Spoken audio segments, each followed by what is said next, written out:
الشيطان الرجيم بسم الله الرحمن الرحيم إن الحمد لله والصلاة والسلام على رسول الله وعلى آله وصحبه وسلم تسليما كثيرا أما بعد السلام عليكم ورحمة الله وبركاته আমরা এতদিনের আলোচনায় পাশ্চাত্য এবং পাশ্চাত্যের ইতিহাস সম্পর্কে জানছি। মডার্নিটির ধারণাগুলো, আধুনিক বিশ্ব কাঠামো কিভাবে গড়ে উঠলো, এর পিছনে কি কি বিশ্বাস কাজ করে, এগুলো আমরা জানছি। এছাড়া মডার্নিটি কি ধরনের মানুষ তৈরি করে, আধুনিক মানুষ কিভাবে চিন্তা করে, সে কিভাবে চিন্তা করতে শেখে, এটাও আমরা দেখছি। এই আলোচনাগুলোকে কিছুটা তাত্ত্বিক বলা যায় বা একটু ডিস্টেন্ট বলা যায়। মনে হতে পারে যে আমরা অনেক দূরের কোনো ঘটনা বা অনেক আগের কোনো কিছু নিয়ে কথা বলতেছি। আমাদের শেষ দুটো ক্লাসে আমরা আরো কাছের বাস্তবতা নিয়ে আলোচনা করব। মডার্নিটির অধীনে বসবাস করা মুসলিম হিসেবে যে বাস্তবতার মুখোমুখি আমাদের হতে হয়, সেই বাস্তবতা নিয়ে, সেই কাঠামো নিয়ে আমরা আলোচনা করব। এবং এই কাঠামো কিভাবে আমাদের চিন্তাকে বিভ্রান্ত করে, কিভাবে আমাদেরকে চিন্তার একটা গোলকধাঁধে আটকায় রাখে, সেটাও আমরা দেখব ইনশাআল্লাহ। এর অংশ হিসেবে আজকে আমরা আলোচনা করব আধুনিক মুসলিম রাষ্ট্র বা মুসলিমদের যে দেশগুলো বর্তমানে আছে সেগুলোকে নিয়ে। আমরা আলোচনা করব পোস্ট কলোনিয়াল মুসলিম রাষ্ট্র নিয়ে। উপনিবেশবাদের আলোচনায় আমরা দেখছিলাম মুসলিম বিশ্বে ইউরোপীয় উপনিবেশবাদ দুইটা পর্যায়ে হয়েছে। একটা হলো ভারতে ব্রিটিশদের মাধ্যমে, তারপর অষ্টাদশ শতাব্দী থেকে শুরু করে মাগরিব, আফ্রিকা এবং একসময় আরবের বিভিন্ন অঞ্চলে ইউরোপিয়ানদের কর্তৃত্ব প্রতিষ্ঠা হয়েছে। অর্থাৎ ইসলামের যে মূল ভূমিগুলো ছিল আরবে, মাগরিবে, সেখানে উপনিবেশবাদের শুরু হয়েছে তুলনামূলকভাবে একটু দেরিতে। এটার পেছনে কারণও ছিল, এই অঞ্চলগুলোতে উসমানীদের শক্ত নিয়ন্ত্রণ ছিল, আর ইউরোপ উসমানীদের সমীহ করত। ইসলামী খিলাফাকে ইউরোপ সমীহ করত, ভয় করত। আমেরিকা মহাদেশে ইউরোপিয়ানদের পৌঁছানোর পেছনে একটা প্রধান কারণ কি ছিল, আমরা এটা আলোচনা করছিলাম যে তারা একটা বিকল্প বাণিজ্য রুট খুঁজতেছিল, কারণ তারা উসমানীদের ট্যাক্স দিতে চাচ্ছিল না। কাজে ইসলামী খিলাফার প্রতি একটা সমীহ বরাবরই পশ্চিমের মধ্যে ছিল। এ কারণে প্রথম দিকে তারা সরাসরি ইসলামের যে প্রাণ কেন্দ্র সেখানে আগ্রাসনে যায় নাই। প্রথম দিকে তারা আগ্রাসন চালাইছে তুলনামূলকভাবে পিছায় থাকা বিভিন্ন অঞ্চলে, যেমন আমেরিকাতে। কিন্তু মোটামুটি 2 শতাব্দী ভাবে যাবার পর ইউরোপিয়ানদের অর্থ সম্পদ বাড়লো, তাদের ক্ষমতা বাড়লো এবং তাদের আত্মবিশ্বাসও বাড়লো। তাদের মনে একটা বিশ্বাস আসলো যে প্রতিষ্ঠিত যে সাম্রাজ্যগুলো আছে এগুলোকেও হয়তোবা পরাজিত করা যাবে। এবং তাদের এরকম মনে করার অন্যান্য কিছু কারণও ছিল।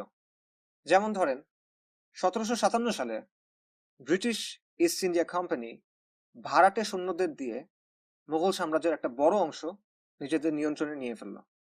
ইস্ট ইন্ডিয়া কোম্পানি ছিল একটা প্রাইভেট কোম্পানি। অন্যদিকে মুঘল সাম্রাজ্য ছিল পৃথিবীর সেই সময়ের সবচেয়ে সমৃদ্ধ সাম্রাজ্যগুলোর একটা।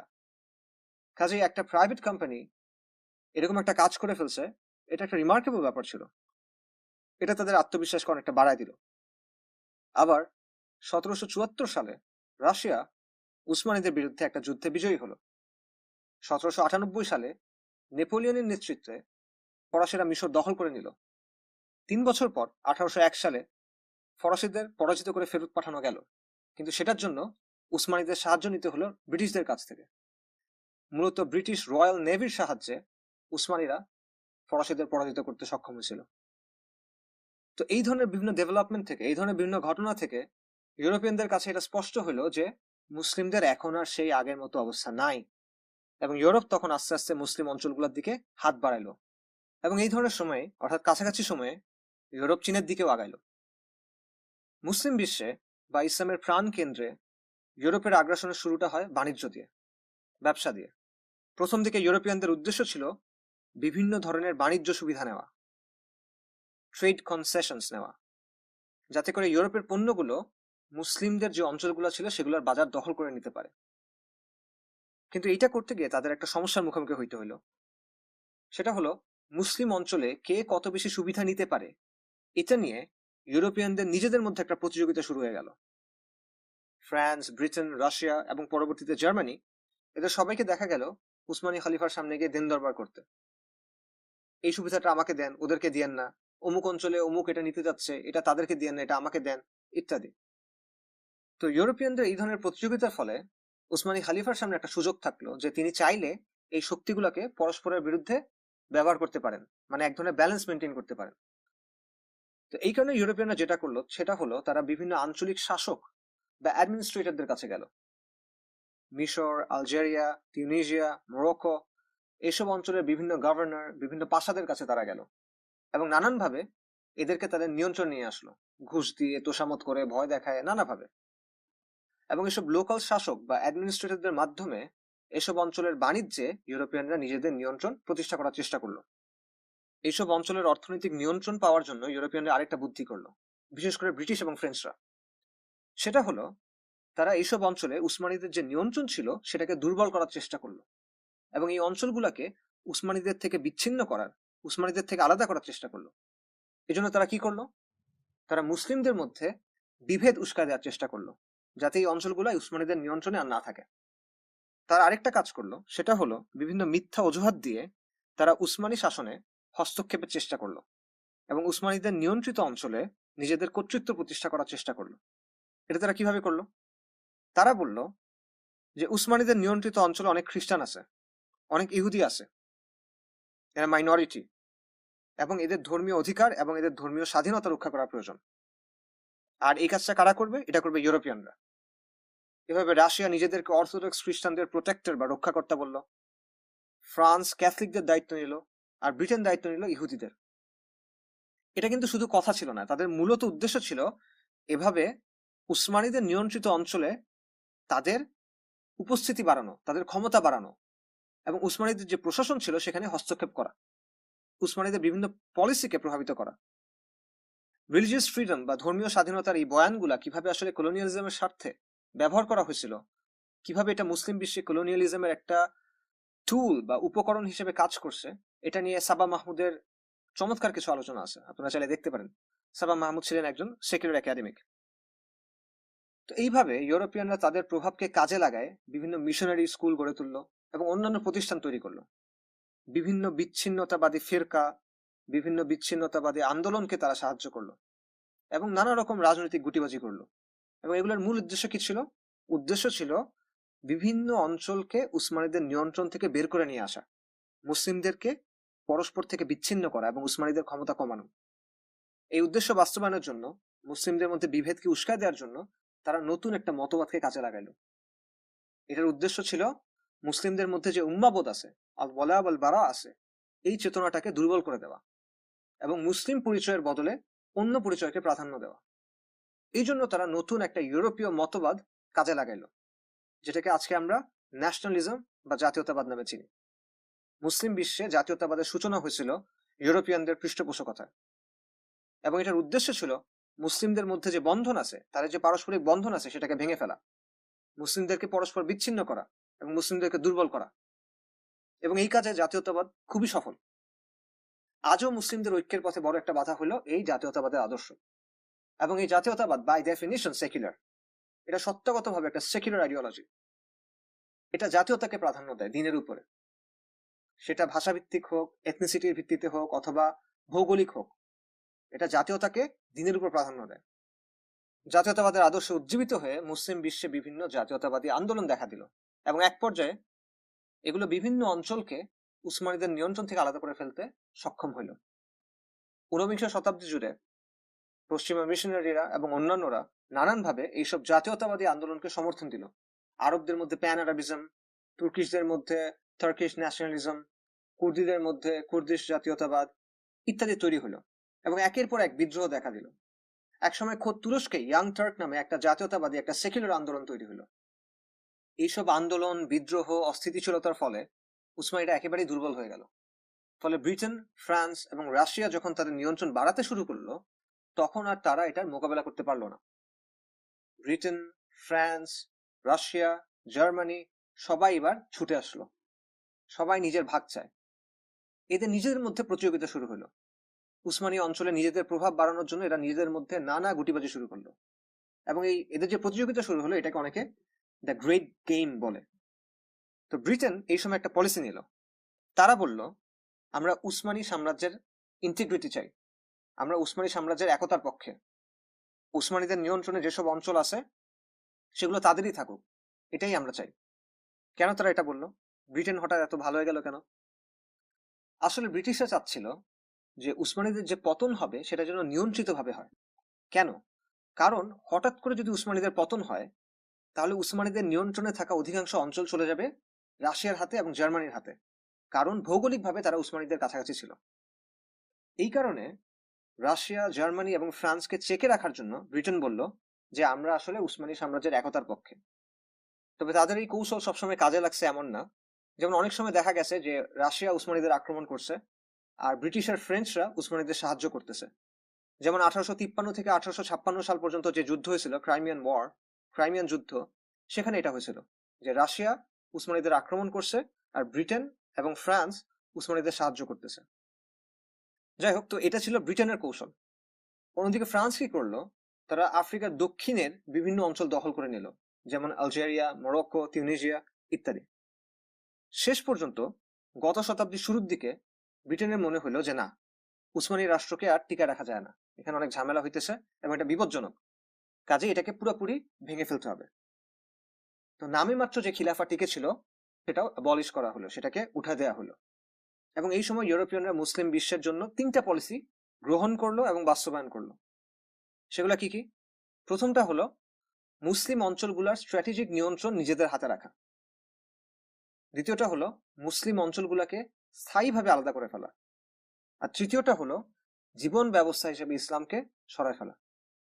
প্রথম দুটো পলিসির উদ্দেশ্য ছিল মুসলিম বিশ্বের যে রিসোর্সেস গুলো আছে, মুসলিম বিশ্বের যে সম্পদ আছে, এগুলো যেন তারা ভোগ করতে পারে এই জন্য। আর 3 নম্বর পলিসির উদ্দেশ্য ছিল মুসলিমদের গোলামির মধ্যে রাখা, মুসলিমদেরকে নিজেদের নিয়ন্ত্রণে রাখা। কারণ মুসলিমরা যদি ইসলাম আঁকড়ায় ধরে তাহলে তারা বিদ্রোহ করবে, একসময় না একসময় তারা এই ব্যবস্থার বিরুদ্ধে উঠে দাঁড়াবেই। এই কারণে তারা ইসলামকে সরানোর চেষ্টা করলো। শিক্ষা, সংস্কৃতি, প্রশাসন, আইন সবকিছু থেকে সিস্টেম্যাটিক্যালি তারা ইসলামকে সরানোর চেষ্টা করলো। আর এই সবকিছুর পেছনে বড় ভূমিকা রাখলো জাতীয়তাবাদ এবং অন্যান্য সেকুলার মতাদর্শগুলো। অদ্ভুত বিষয় হলো, আজকে আমরা বিভিন্ন লোকজনকে দেখি যে তারা জাতীয়তাবাদকে ইসলামী প্রমাণ করতে চায়। এরা আসলে জাতীয়তাবাদের ইতিহাস, বিশেষ করে মুসলিম বিশ্বে জাতীয়তাবাদের ইতিহাস এবং এই মতবাদের বাস্তবতা সম্পর্কে ধারণা রাখেন না। মানব ইতিহাসে জাতিরাষ্ট্রের যে ধারণা, এটা মোটামুটি নতুন একটা ধারণা, বেশি হলে 300-350 বছর আগের ধারণা। মুসলিমদের মধ্যে আঞ্চলিক এবং গোত্র পরিচয়ের গুরুত্বপূর্ণ ভূমিকা ছিল, এটা সবসময় ছিল মানব ইতিহাসে, খালি মুসলিমদের মধ্যে না। কিন্তু নির্দিষ্ট সীমানার ভিত্তিতে জাতীয় নাগরিকত্বের যে ধারণা, এটা একটা নতুন ধারণা। নিজ পরিবার, গোত্র, অঞ্চল এগুলোর প্রতি মুসলিমের টান ছিল। কিন্তু এরপরে মুসলিম কিসের কথা চিন্তা করতো? সে চিন্তা করতো উম্মার কথা। কিন্তু জাতিরাষ্ট্র নতুন একটা আনুগত্যের ধারণা আনলো। আনুগত্যের প্রথম মালিক হয়ে গেল রাষ্ট্র, আর আনুগত্যের বন্ধন সীমিত হয়ে গেল রাষ্ট্র সীমান্তের ভেতর। কাজেই জাতিরাষ্ট্র একদিকে বিভিন্ন গোত্র, অঞ্চল, সংস্কৃতির মানুষকে জোর করে একটা ছকের মধ্যে বসাইলো, অন্যদিকে মুসলিমদের যে বৈশ্বিক পরিচয় ছিল, মুসলিমদের যে উম্মা বোধ ছিল, সেটাকে সীমাবদ্ধ করলো সংকীর্ণ সীমান্ত আর রাষ্ট্র নামের একটা প্রতিষ্ঠানের মধ্যে। আবার এই জাতিরাষ্ট্রগুলোর মধ্যেও বিভিন্ন সংঘাত এবং বিভাজন চলতে থাকলো। সমাজে বিভিন্ন অংশের মধ্যে দেখা গেল ফাটল। Sudan, Iraq, Malaysia, Pakistan, Morocco, Syria, Lebanon, Nigeria, Algeria, বিভিন্ন রাষ্ট্রে বিভিন্ন মাত্রায় সংঘাত হইল এবং ভাঙা গড়ার খেলা চলল। কিন্তু একবার ভাঙার পর গড়ার যে প্রক্রিয়া, সেটা চলল ইউরোপের বেঁধে দেওয়া ছকে। সীমান্ত, সংবিধান, জাতিরাষ্ট্র, সেকুলারিজম, ডেমোক্রেসি এগুলোর ভিত্তিতে, বা কমিউনিজম এগুলোর ভিত্তিতে। আর এভাবেই আমরা আজকের অবস্থায় এসে পৌঁছালাম, যখন আমরা একটা কমপ্লিট সেকুলার সিস্টেমের অধীনে আসি। এবং এই সিস্টেমটা চাপানো হয়েছিল ইউরোপের নিয়ন্ত্রণ নিশ্চিত করার জন্য এবং আমাদের গোলামি নিশ্চিত করার জন্য। এটা হলো আধুনিক যে রাষ্ট্রগুলো আমরা দেখি, যে ধরনের রাষ্ট্রগুলোতে আমরা থাকি, যেগুলোকে কোট আনকোট মুসলিম রাষ্ট্র বলা যায়, সেগুলোর পেছনের ব্যাকগ্রাউন্ড। মুসলিম বিশ্বে খিলাফা ব্যবস্থার পতন হইল, খিলাফার অধীনে থাকা অঞ্চলগুলো আলাদা হয়ে গেল। প্রথম দিকে এগুলো নিয়ন্ত্রণ নিল বিভিন্ন ইউরোপিয়ান শক্তি। পরে, বিশেষ করে দ্বিতীয় বিশ্বযুদ্ধের পর 1945 থেকে 1975 যে সময়টা, এই সময়টাতে অধিকাংশ ইউরোপীয় শক্তি তাদের উপনিবেশের সরাসরি নিয়ন্ত্রণ ছেড়ে দিল। উপনিবেশবাদের ক্লাসে আমরা এটা আলোচনা করছিলাম। তো একসময় ঔপনিবেশিক দখলদাররা মুসলিম বিশ্ব থেকে শারীরিকভাবে সরে আসলো। যে অঞ্চলগুলো আগে খিলাফার অধীনে ছিল সেগুলো ভেঙে টুকরো টুকরো হয়ে ছোট বড় বিভিন্ন রাষ্ট্র তৈরি হইল, এবং এই রাষ্ট্রগুলো শাসনভার গ্রহণ করলো সামরিক সরকার অথবা সামরিক শক্তি সমর্থিত সিভিল সরকার, বেসামরিক সরকার। এই যে নতুন গড়ে ওঠা সরকার, এগুলো টিকে থাকা নির্ভর করতো দুটো জিনিসের উপরে। একটা হলো সামরিক বাহিনীর সাথে তাদের সম্পর্ক, এবং রাষ্ট্রের কাঠামো টিকায় রাখার ক্ষেত্রে ওই সামরিক বাহিনীগুলোর সক্ষমতা। অর্থাৎ খিলাফার পতনের পর সৃষ্ট যে রাষ্ট্রগুলো, যে মুসলিম রাষ্ট্রগুলো কোট আনকোট, সেগুলো টিকে থাকা নির্ভর করত দুই ধরনের শক্তির উপর। একটা হলো সেনাবাহিনী, পুলিশ, এই ধরনের বিভিন্ন সশস্ত্র বাহিনীর শক্তি। আরেকটা হলো যাদের পৃষ্ঠপোষকতায় এই রাষ্ট্রগুলো তৈরি হয়েছিল, সেই আন্তর্জাতিক শক্তি। এই দুই শক্তির মাধ্যমে বা এই দুই শক্তির উপর নির্ভর করত যে একটা রাষ্ট্র টিকে থাকবে নাকি না। আমরা জানি যে দ্বিতীয় বিশ্বযুদ্ধের পর প্রায় ৪৫ বছর ধরে কোল্ড ওয়ার চলল, স্নায়ুযুদ্ধ, যেখানে দুটো সুপার পাওয়ার ছিল, আমেরিকা এবং সোভিয়েত রাশিয়া, এবং এদের নিজস্ব সামরিক, রাজনৈতিক এবং অর্থনৈতিক ক্ষমতার বলয় ছিল। এদের উদ্দেশ্য ছিল নিজেদের এই ক্ষমতার বলয়গুলোকে আরো বাড়ানো, নিজেদের ক্ষমতাকে বাড়ানো, নিজেদের প্রভাবকে বাড়ানো। এবং এই দুই সুপার পাওয়ারের মধ্যে প্রতিযোগিতা চলতেছিল। গ্রহকে কেন্দ্র করে যেভাবে উপগ্রহ আবর্তন করে, মানে পৃথিবীকে কেন্দ্র করে যেভাবে চাঁদ ঘুরে, তেমনি ভাবে এই দুই পরাশক্তিকে কেন্দ্র করে আবর্তিত হইতো বিভিন্ন ছোট ছোট বা দুর্বল রাষ্ট্রগুলা। ছোট বা দুর্বল কোনো রাষ্ট্রের শাসক গোষ্ঠী যখন আমেরিকা বা সোভিয়েত রাশিয়ার বলয়ে প্রবেশ করত, তখন কি হইতো, সে কি পাইতো? সে আমেরিকার জোটে গেলে বা সোভিয়েত রাশিয়ার জোটে গেলে সে কি পাইতো? বেসিক্যালি তারা সীমিতভাবে কিছু সামরিক এবং অর্থনৈতিক সাহায্য পাইত, তবে এগুলোর বেশিরভাগই সাধারণ মানুষের কাছে পৌঁছাত না। শাসক, সামরিক বাহিনী, আমলা, এদের কাছেই থেকে যেত। কিন্তু মূল যে জিনিসটা তারা পাইতো সেটা হলো সুপার পাওয়ারের সমর্থন। মানে ওই শাসক তার ক্ষমতা টিকায় রাখার ক্ষেত্রে ওই সুপার পাওয়ারের সমর্থন পাইতো। সে যদি আমেরিকার জোটে যায় তাহলে সে আমেরিকার সমর্থন পাইতো, যদি সে সোভিয়েত জোটে যায় তাহলে সে সোভিয়েত রাশিয়ার সমর্থন পাইতো। ফলে এই শাসকদের আনুগত্য ছিল দুইটা দিকে। প্রথম আনুগত্য ছিল নিজের লোভের দিকে, নিজের ক্ষমতার লোভ, অর্থের লোভ, মহত্বের লোভ, যেটাই বলেন, এগুলো তাদেরকে চালিত করত। আর দ্বিতীয় যে আনুগত্য সেটা ছিল পরাশক্তির প্রতি, সুপার পাওয়ারের প্রতি। নিজেদের ক্ষমতা টিকায় রাখার জন্য এরা ইচ্ছায় কিংবা অনিচ্ছায় সুপার পাওয়ারগুলোর কথা শুনতো, তাদেরকে শুনতে হইতো। দেখেন, এখানে কিন্তু নিজের দিনের প্রতি আনুগত্যের কোনো কথা আসতেছে না, কিংবা নিজের দেশ, নিজের জনগণের প্রতি আনুগত্যের কোনো ধারণা আসতেছে না, কারণ এগুলো তাদের ক্ষমতার উৎস না। তাদের ক্ষমতার উৎস হলো তাই যেটা আমরা এতক্ষণ আলোচনা করলাম। এই কারণে তাদের আনুগত্য ছিল নিজেদের স্বার্থের প্রতি এবং পরাশক্তির প্রতি, সুপার পাওয়ারের প্রতি। তো নতুন যে মুসলিম রাষ্ট্রগুলো ছিল, খিলাফতের পতনের পর যে নতুন রাষ্ট্রগুলো তৈরি হলো, এরা এই দুই পরাশক্তির কোনো একটার বলয়ে ঢুকে গেল, অথবা এই দুই সুপার পাওয়ারের মধ্যে যে প্রতিযোগিতা চলতেছিল সেটা দ্বারা প্রভাবিত হলো। কিছুদিন এই অবস্থা চললো, তারপর কিছু কিছু সরকারের পতন ঘটলো এবং তাদের জায়গায় নতুন সরকার আসলো। এই যে সরকারের উত্থান পতন, এটা কিভাবে ঘটলো? এটা কয়েকভাবে হইলো। একটা হলো কোন সরকার যেই সুপার পাওয়ারের আনুগত্য করত, সেই সুপার পাওয়ার কোনো কারণে তার সমর্থন সরায় নিল, ফলে ওই সরকারের পতন হয়ে গেল। এটা হলো একটা ধরন। আরেকটা হলো সুপার পাওয়ার তার সমর্থন সরায় নেয় নাই, কিন্তু সুপার পাওয়ারের ইচ্ছা থাকা সত্ত্বেও সে ওই সরকারের পতনটা থামাইতে পারে নাই। হয়তোবা ওই দেশে এতই আন্দোলন হয়েছে, মানুষ এতই সরকারের বিরুদ্ধে চলে গেছে যে সুপার পাওয়ার চেষ্টা করেও ওই সরকারের পতন ঠেকাইতে পারলো না। আর আরেকটা ধরন হলো, মনে করেন কোন দেশের সরকার হলো আমেরিকাপন্থী। এখন সোভিয়েত রাশিয়া কি করলো, ওই দেশের কোনো একটা বিরোধী দলকে বা বিরোধী কোনো একটা সংগঠনকে সমর্থন দিল, এবং সেই দল বা অর্গানাইজেশন সামরিক অভ্যুত্থান করে বা অন্য কোনো ভাবে সরকারের পতন ঘটায় ফেললো এবং নিজেরা ক্ষমতা দখল করে নিল। এইভাবে সরকারগুলোর উত্থান পতন ঘটলো। তবে প্রতিটা ক্ষেত্রে উত্থান পতনের পর নতুন যে শাসক গোষ্ঠী আসলো, তারা সবাই কিন্তু একদিক থেকে সমান, সবাই সেকুলার। তারা পশ্চিমের ঠিক করে দেওয়া যে ছক সেটার বাইরে যাবে না। তারা অন্যান্য দিকে অবাধ্য হইতে পারে, হয়তোবা কেউ রাজনৈতিক পলিসির ক্ষেত্রে বা অর্থনৈতিক পলিসির ক্ষেত্রে সুপার পাওয়ারগুলোর অবাধ্য হইল, এরকম লোক আছে, ছিল। কিন্তু এই ক্ষেত্রে, অর্থাৎ সেকুলার কাঠামো বজায় রাখার ক্ষেত্রে, এরা সবাই পশ্চিমের সাথে একমত, এরা সবাই এখানে পশ্চিমের অনুগত।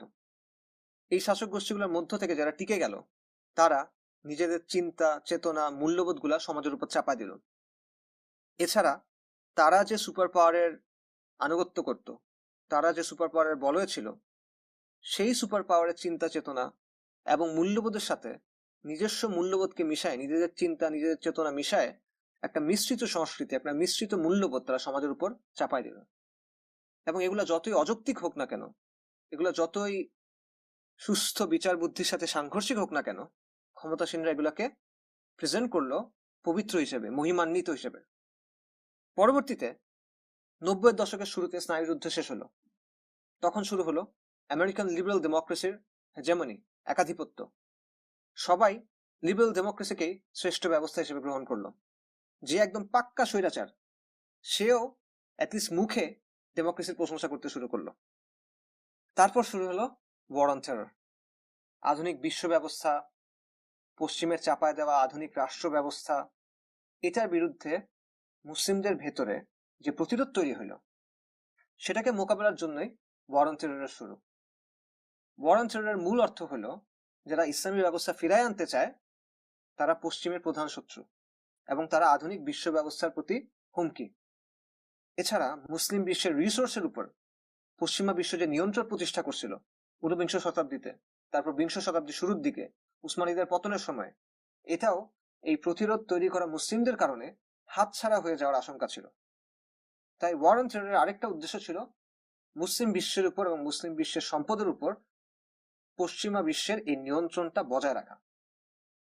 ওয়ার অন টেররের ফলে সারা বিশ্বের শাসক গোষ্ঠীগুলা জুলুমের এবং নিয়ন্ত্রণের আরেকটা অজুহাত পাইল। মুসলিম বিশ্বের শাসক গোষ্ঠীরাও পাইল। এরা সবাই ওয়ার অন টেররের অংশ হয়ে গেল। তারা নিজেদের যত প্রতিপক্ষ আছে সবাইকে, বিশেষ করে যারা ইসলামী শরিয়া কায়েম করতে চায়, তাদের দমন করতে শুরু করলো, নানাভাবে অত্যাচার করে, খুন করে, গুম করে ইত্যাদি। এবং এই কাজটা করতে গিয়ে একদিকে তারা পশ্চিমা লিবারেল মূল্যবোধ গুলাকে আঁকড়ায় ধরলো, চাপাই দেওয়ার চেষ্টা করলো সমাজের উপর। অন্যদিকে তারা ইসলামকে ডিমোনাইজ করলো। ইসলামী শিক্ষা, ইসলামী আচার, ইসলামী বিশ্বাস, এগুলাকে জঙ্গিবাদ বলে প্রচার করলো, এগুলাকে উগ্রবাদ বলে প্রচার করলো, এগুলাকে চরমপন্থার চিহ্ন হিসেবে প্রচার করলো। তারা ইসলাম বিদ্বেষ উৎপাদন করলো। এবং এইভাবে আমরা আজকে যে রাষ্ট্র ব্যবস্থার মধ্যে আছি, আমরা মুসলিমরা আজকে যে রাষ্ট্র ব্যবস্থার মধ্যে আছি, আজকে যে সমাজগুলোর মধ্যে আছি, আজকে যে সংস্কৃতির মধ্যে আছি, সেটা তৈরি হলো। এই যে ক্ষমতাসীনরা, তারা কারা? ইউরোপিয়ানরা যাওয়ার সময় কাদের হাতে ক্ষমতা দিয়ে গেল? ইউরোপিয়ানরা এমন সব মানুষের হাতে ক্ষমতা দিয়ে গেল, বা এমন সব লোকের কাছে ক্ষমতা হস্তান্তর করলো যারা তাদের অনুগত, অথবা যারা চিন্তা ভাবনায় সবচেয়ে বেশি তাদের মতো, যারা সমাজ, শাসন, অর্থনীতি সহ বিভিন্ন বিষয়ে ইউরোপের মতোই চিন্তা করে।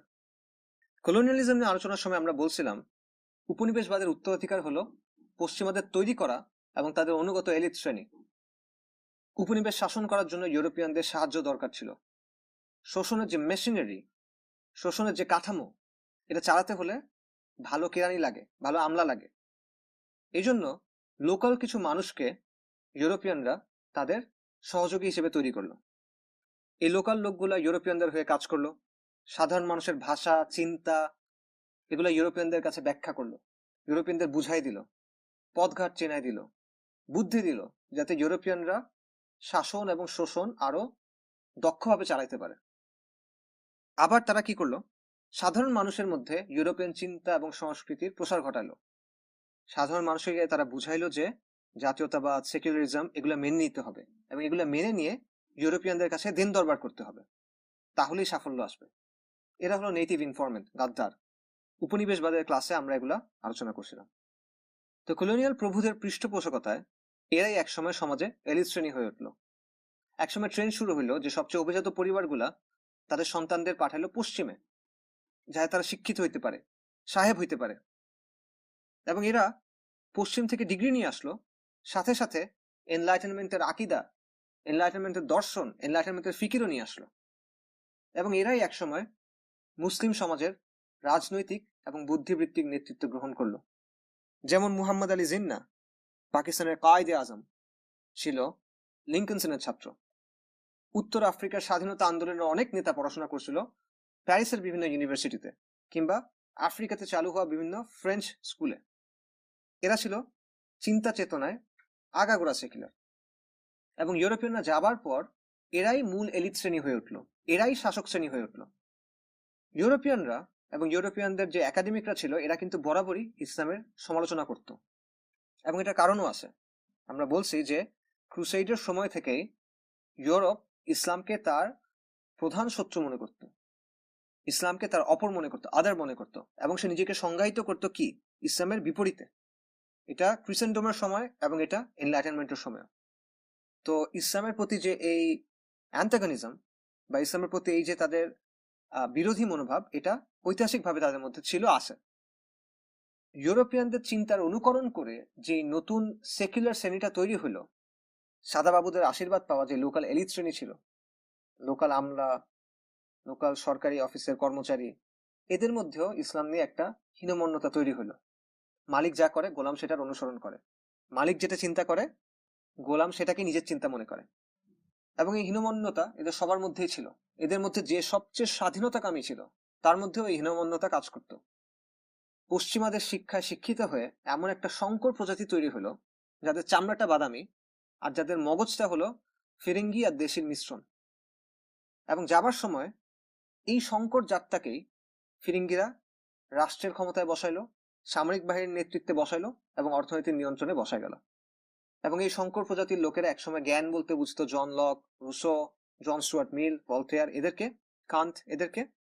আর কয়েক প্রজন্ম পর এদের যারা সন্তান, নাতি নাতনি, তারা ক্ষমতার বিরোধিতা করতে শিখলো লেনিনের কাছ থেকে, ক্যাস্ট্রোর কাছ থেকে, শের কাছ থেকে কিংবা মাওয়ের কাছ থেকে।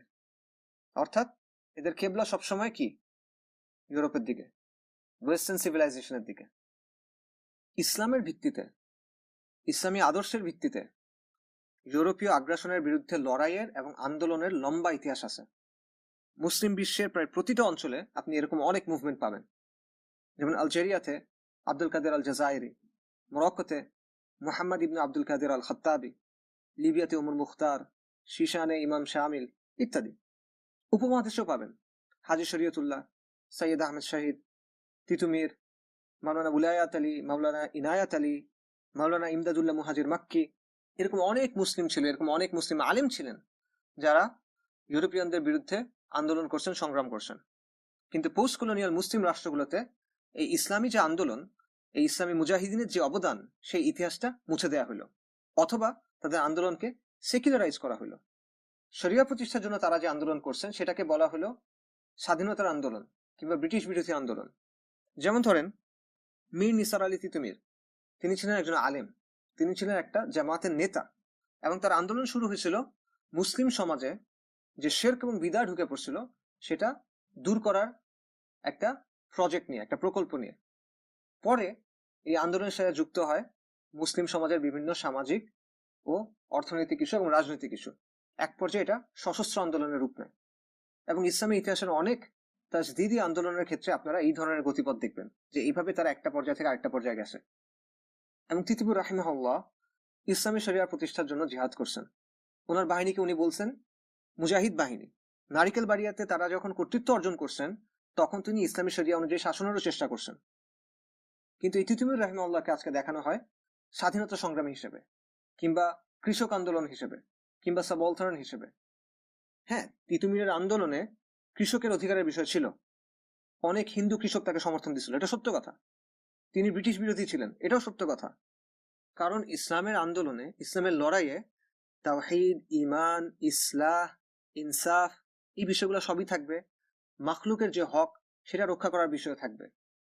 কাজেই ইসলামের থেকে শুধু মুসলিমরা উপকৃত হয় না, সমাজের সব ধরনের মানুষের কল্যাণও এখানে থাকে। এটাই ইসলামের সৌন্দর্য। ইসলাম যদি থাকে তাহলে আদল থাকবে, তাহলে ইনসাফ থাকবে, তাহলে মাখলুকের হক বজায় থাকবে। কাজে এখানে এই বিষয়গুলো থাকতেই পারে যে কৃষকের অধিকারের বিষয় এখানে ছিল, হিন্দু কৃষকরা অনেকে তাকে সমর্থন দিচ্ছিল ইত্যাদি। কিন্তু এই আন্দোলনের মৌলিক চরিত্র কি ছিল, মৌলিক উদ্দেশ্য কি ছিল? এই আন্দোলনের মৌলিক চরিত্র ছিল ইসলামী, এবং এটার মূল উদ্দেশ্য ছিল আগ্রাসন বন্ধ করে ইসলামী শরিয়া প্রতিষ্ঠা করা। কিন্তু এগুলোকে বাদ দিয়ে আপনি যখন এটাকে একটা সেকুলার ক্যাটাগরি দিয়ে উপস্থাপন করবেন, এটাকে স্বাধীনতা সংগ্রাম বলবেন বা শ্রেণী সংগ্রাম বলবেন, তখন আপনি কি করতেছেন? তখন আপনি এই আন্দোলনের মূল শিক্ষা, মূল আদর্শটা আড়াল করতেছেন। এবং ঠিক এই কাজটাই ঘটছে। হয় ইসলামী আন্দোলনগুলোর কথা চেপে যাওয়া হয়েছে, যেমন মাওলানা উলায়াত আলী, মাওলানা ইনায়াত আলী, ওনাদের আন্দোলনের কথা আমরা জানিই না, অথবা আন্দোলনগুলোর কথা বলা হয়, কিন্তু সেগুলোর গুরুত্বকে ছোট করে দেখানো হয় অথবা সেগুলোকে সেকুলারাইজ করা হয়, যেমন তিতুমিরের আন্দোলনের ক্ষেত্রে করা হয়েছে। আর শেষমেশ যেটা হয়েছে যে তাদের কোরবানি এবং তাদের যে সংগ্রাম, সেটার ফসল গেছে ইউরোপিয়ানদের আদর্শ গ্রহণ করা জাতীয়তাবাদী এবং সেকুলারদের কাছে। এভাবে বিভিন্ন মাত্রায় যারা সেকুলারাইজ এলিট ছিল তারা ক্ষমতাসীন হইল। আর কিছু ক্ষেত্রে ইউরোপিয়ানরা ওইসব লোকদের ক্ষমতায় রাখলো যারা হয়তো ওই অর্থে পশ্চিমা শিক্ষায় শিক্ষিত না, কিন্তু তারা অনুগত। বিশেষ করে আরবের যে রাজপরিবারগুলো আছে, সৌদি আরব, ইউএই, কাতার, এদের ক্ষেত্রে মূল মাপকাঠি ছিল আনুগত্য। যে যত বেশি অনুগত, সে ইউরোপিয়ানদের তত সমর্থন পাইল। তাহলে পোস্ট কলোনিয়াল মুসলিম রাষ্ট্রগুলোর বাস্তবতা কি? আমাদের এতক্ষণের যে আলোচনা, এটা সারমর্ম কি? আমাদের অনেকের মধ্যে একটা ধারণা আছে যে আমরা স্বাধীন হয়েছি, কলোনিয়াল শাসন থেকে আমরা স্বাধীন হয়েছি। এই ধারণা পুরোপুরি ভুল। ইউরোপীয় শক্তিগুলো এখন আমাদের সামরিকভাবে দখল করে নেয়, এটা সত্য, কিন্তু তার মানে এই না যে আমরা স্বাধীন। ইউরোপিয়ানরা চলে গেলেও মুসলিম ভূখণ্ডগুলোর উপর তাদের নিয়ন্ত্রণ এখনো পাকাপোক্ত। নিও কলোনিয়ালিজম নিয়ে আলোচনা করার সময় এটা নিয়ে আমরা বিস্তারিত কথা বলছি। আধুনিক যে মুসলিম রাষ্ট্র কোট অনকোট, সেগুলো হলো ওই গাছের ডালপালা যেই গাছের কাণ্ড বেড়ে উঠছিল কলোনিয়াল শাসনামলে। আজকের মুসলিম রাষ্ট্রগুলোর প্রতিষ্ঠান, পলিসি, আদর্শ সবকিছু গড়ে উঠছে ইউরোপের আইনি সাংস্কৃতিক কাঠামোর অনুকরণে, ইউরোপের বুদ্ধিবৃত্তিক কাঠামোর অনুকরণে। ইউরোপিয়ানদের কাছ থেকে পাওয়া যে শাসন ব্যবস্থা, সেটাই আজকের ক্ষমতাসীন এলিটরা চালায় নিয়ে যাচ্ছে, কিছুটা ঘষে মেজে, কিছুটা পরিবর্তন করে।